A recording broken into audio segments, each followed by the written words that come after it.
Hey everybody, Nagi 101 here. Happy Halloween! Anyway, I decided to do some creepy story time.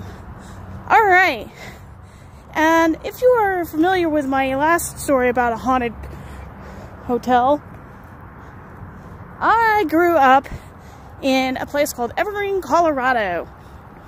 Now, truthfully, the place was actually pretty cool. Aside from the fact that it had the crappiest school and the crappiest elementary school in the district. Yeah. Well, I grew up in a place where ghost stories, things like that, were pretty commonplace. I had teachers who loved to read scary stories to tell in the dark and liked to creep the hell out of us by singing the Hearst song. Yeah. So, that kind of weeds out a lot of people. So, growing up, I didn't exactly know how to deal with ghost stories. Some of them were scary, some of them were interesting.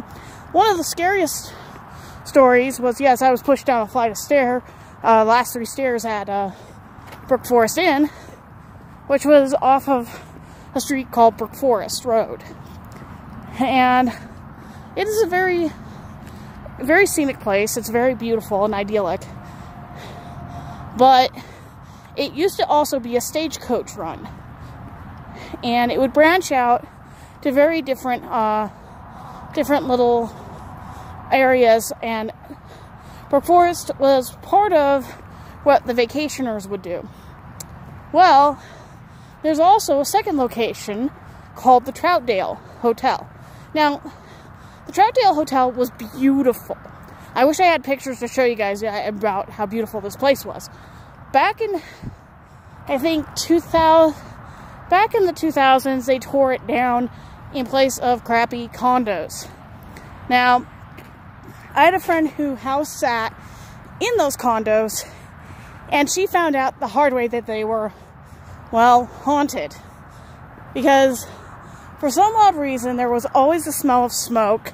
When there was no smoke, there was, and if you didn't know the history of Evergreen, well, you're up shit creek without a paddle, because, well, the place was haunted. The Troutdale Hotel burned down probably, it's hard to say, I can't really remember a date that they ever gave us. They just said the hotel burnt down. And all you saw was the front facade, and in the back you would see the burned skeleton of the place. And when I was a kid, I always tried to figure out how to look at the place because it was so cool to look at. You would drive past it to go visit a friend of ours, and you would see it. And it was this big, looming yellow and white building that was faded, aged, and holy crap, it looked cool. But again, it was dead. The place was pretty much a skeleton of what it used to be. So in hindsight, that was pretty sad, but also in most retrospects, you would be scared half to death of the place. So yeah. And now a couple of years later, it's now a bunch of condos, and people have complained about different weird sounds, things like that. And mostly, if you don't know the history, you pretty much don't know anything about what went on at Evergreen during that time. Let's see, what else? There's a lot of really creepy stories about Evergreen I could tell anybody. Brook Forest, the Brook Forest Inn. Well, there is one story, and in fact, it was on a show called Unsolved Mysteries, and it took place off of a road toward a town called Kittredge. near the Gates Mansion. Now, the Gates Mansion is a pretty weird, kooky little area because you pretty much drive a bend around it and you could see the whole of what the mansion was and is. A humongous freaking building. Well, one night, according to the story, a motorist was driving by and noticed somebody walking on the side of the road.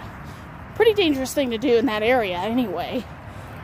So the motorist got onto the side of the road in front of the person and asked if they needed a ride. Well, the person's head went and did a 360 all the way around. Well, person freaks out, drives back to Kittredge, goes back to the bar that they had just driven away from, which is only one bar, calls the cops, and of course, they were not the first to call it in. Most of the time, Evergreen PD believed it was just, you know, oh look, ghost, or oh look, drunk person. But in the morning, they managed to find a car that had lodged itself into the creek. No, the driver's body was never found. Hence, this is why it was part of Unsolved Mysteries for years. Every now and then, Robert Stack's chilling voice would come on and talk about this whole case, and for years, they've never found the body. And honestly, this was a story going on in the 90s. I think I was about 14 when I heard it, or actually watched the show. And again, I didn't really believe it until I actually heard it from a bunch of friends I knew that said, yep, that actually happened. That actually is a ghost story that goes around this time of year. Evergreen is a creepy place, but I grew up there. So, as mountain people go, you know, you take it while you can. So, that's my ghost story. Take it or leave it, because I have a bunch. And Nagi Naioa 101 does not like this story one bit. So, I will take my leave. Have a nice night and happy Halloween.